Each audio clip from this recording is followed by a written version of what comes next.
If you're a business that's undertaking a large amount of growth, you may have noticed that the systems, the processes, the people that got you a huge amount of growth when you first started have had to change as you move into your next stage of growth. And this is something that Verne Harnish talks about in his book, Scaling Up.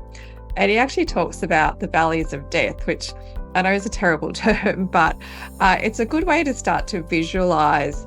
You have an amount of growth and then you plateau. And then if you make a decision you want to keep growing that revenue, then we're going to go down in the valley. We're going to get back up. We get to our next plateau point.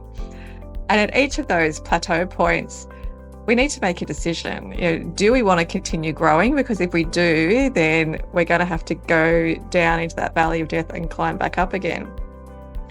And so this is where we can start to be quite proactive and have a look at our revenue and our growth plans and say, okay, these are the systems and processes and people that we have today.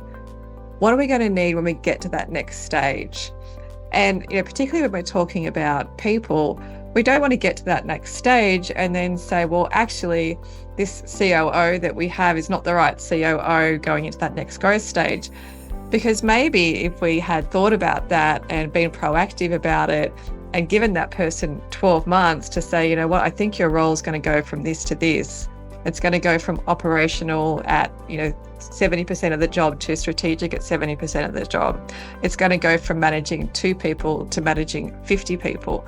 Whatever it might be, you can have that conversation and say, look, this is what I'm anticipating is going to happen.